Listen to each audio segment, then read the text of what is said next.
Dámy a pánové, naším dalším hostem je Filip Kratochvíl.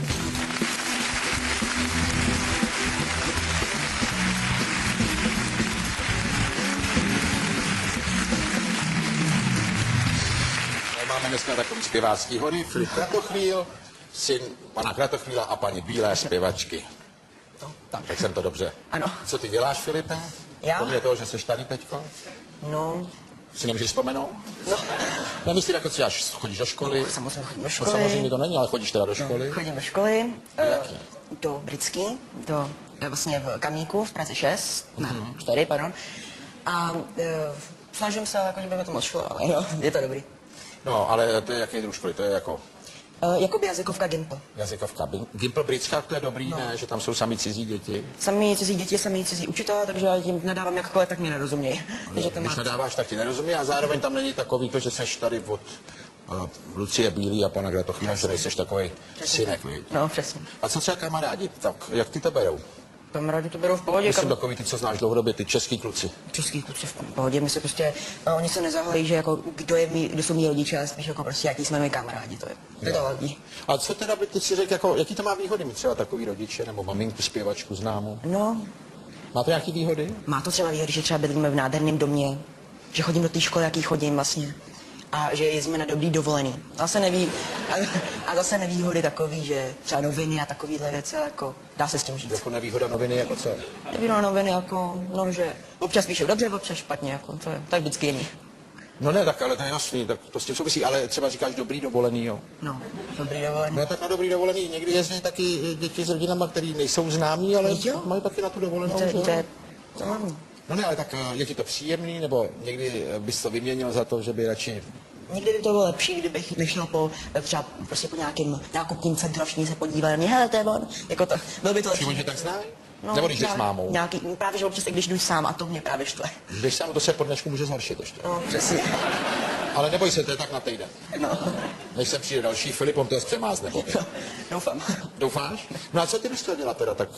No. Taky tě to zaujalo, že bys třeba... Asi bych chtěl nějak pracovat jako před kamerou nebo za kamerou. Před kamerou nebo za kamerou? Před kamerou nebo za kamerou. To by bylo dobré si to nějak rozhodnout, kde spí. Takže je poměrně velký rozdíl. Za kamerou je většina. No. Spíš asi režisérství bych chtěl dělat a jako koníček hraní. Ale jako teda... Tak to v tom máme čurbes. No. Před kamerou, za kamerou jako režisér a koníček hraní před kamerou. Čili by si obsadil to před kamerou i za kamerou trošku. No, možná. A ty ještě bych hned? Jako koníček, jo, jako koníček mě to asi bavilo hodně. Koníček je to krásný. Přesně. A ty chodíš někam do dramatického kroužku? Chodím do dramatického kroužku, baví mě už, tam chodím docela asi rok a půl, tak to docela bavá. A co tam hraješ? Hrajeme tam různě jako malinký představení, spíš teda děláme jako takový ty aktivity, jaký nám mají zvětšit slovní zásobu a takovýhle věci, jako takové kraviny, ale baví mě. Tak je vidět, že tu slovní zásobu zatím neděláte tak intenzivně, že? No, přesně. Jak často tam chodíš? Jednou týdně. Jednou týdně. Na co jste dělali minulý týden teda? Minulý týden jsme zase hráli aktivity. Ty aktivity? Tak. Prosím tě, vysvětli mi ty aktivity nebo předvedety? Jako, že děláme různý jako napamatování nějaký ty, jako ne textu, ale jiných věcí. Napamatování. Co si pamatuješ z minulého týdne? Potom různý, že děláme různý stopovačky, co znamená, že pár lidí je na pódiu, dělá nějakou věc z hlavy a potom ten, jaký prostě chce v tom něco udělat, tak to stopne, zastaví se to, vlastně ten člověk, který to stopne, někoho vymění na tom pódiu a musí začít úplně něco od znova, ale jen s těma polohama, v jakých jsou. Dobře. A teďko zkus si představit jako, že jsme tam minulý týden a že bychom si udělali ukázku té aktivity. Některý. No. Ne to stopování, to je náročný. Ale třeba to nějaké cvičení na tu slovní zásobu. No, takovýhle ty bohužel takovýhle věci tak musí právě být jako v hodně lidí. Dva. No. Ani Pilarová, 3. No, můžu. A to právě potřebuje právě hodně lidí. A to no tady máme hodně lidí. No ne, tak já myslím, abys měl ukázat, co se tam cvičí. Různý věci. No tak něco ukáž. Pokaždé něco jiného. A trénujete na paměť a ty si to nepamatuješ tím Je to opravdu dramatický kroužek? Asi jo. No ne, tak když je to z minulého týdne? Ano. No tak já myslím... My tam takové věci neděláme, to jenom 1,5 hodiny a děláme tam takové jako věci spíš jako bavení, to spíš jako není jako takové ty pamatováky, spíš jako, že se musíme bavit, jako aby jsme zaplnili ten čas, co máme. Jsi dost ubral teďka. Jsi jako z toho dramaťáku sešel úplně jako, že jde hlavně o to přežít hodinu a půl. Dobře, a tak teda, jak jste minule zabili tu hodinu a půl? Těma aktivitama. No. A teďko jsme u toho. Jakýma? Co jste dělali? Minulou hodinu jsme hráli tu stopovačku. A takovýhle aktivity.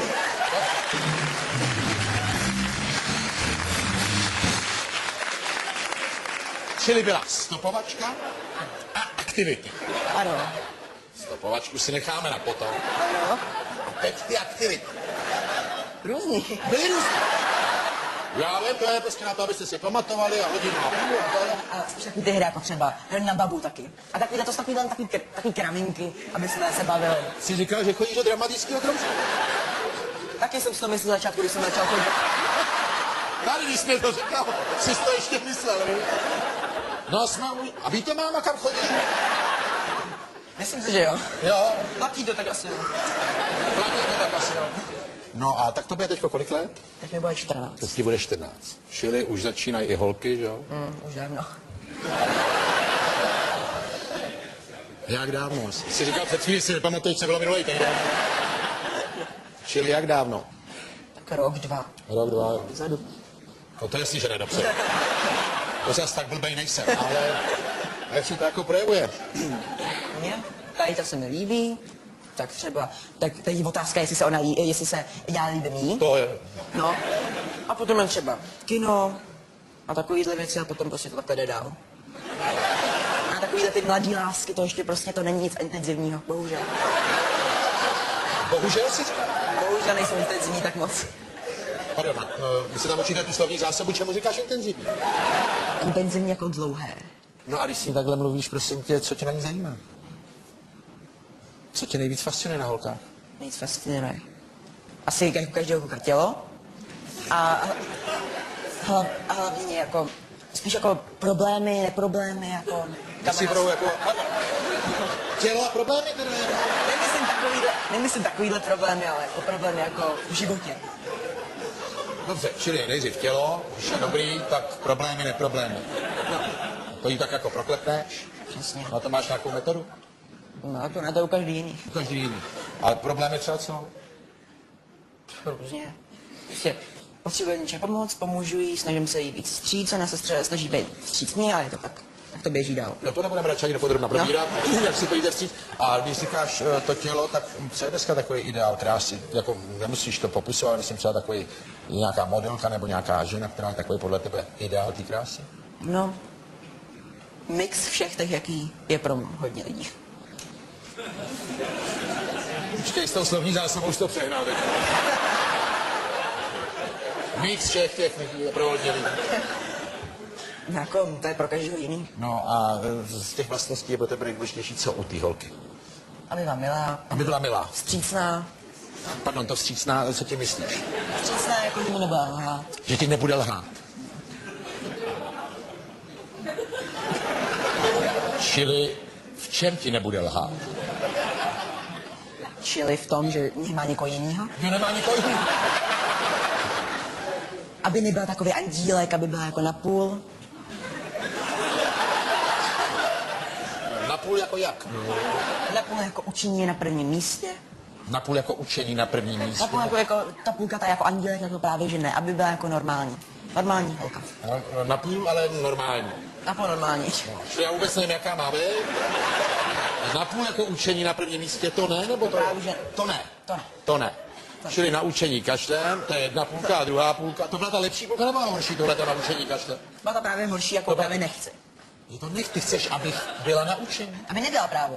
No, dobře, říkám, čili na učení kašle. Ano. A to je ta lepší půlka nebo horší? To je to právě horší půlka, než ta holka má. Když má tu půlku. Přesně, když tady to má půlku, tak je problém. Dobře, no tak by si mě půlky jinak tě nezajímá. No a teď je druhá půlka. A to je, že, se, je že, další. že třeba, že jí nevadí, třeba když se něco děje, že třeba, že když jsme díl venku, tak aby potom jako, aby neřekla, já už musím být tak i doma a takhle. Ne, tak to, ona za to nemůže, to jde o rodiče, že jo? No já vím, ale tak je důležité, aby je občas neposlechla. To je puberta. No takhle. No. To chápu. Filipka, to chvíli.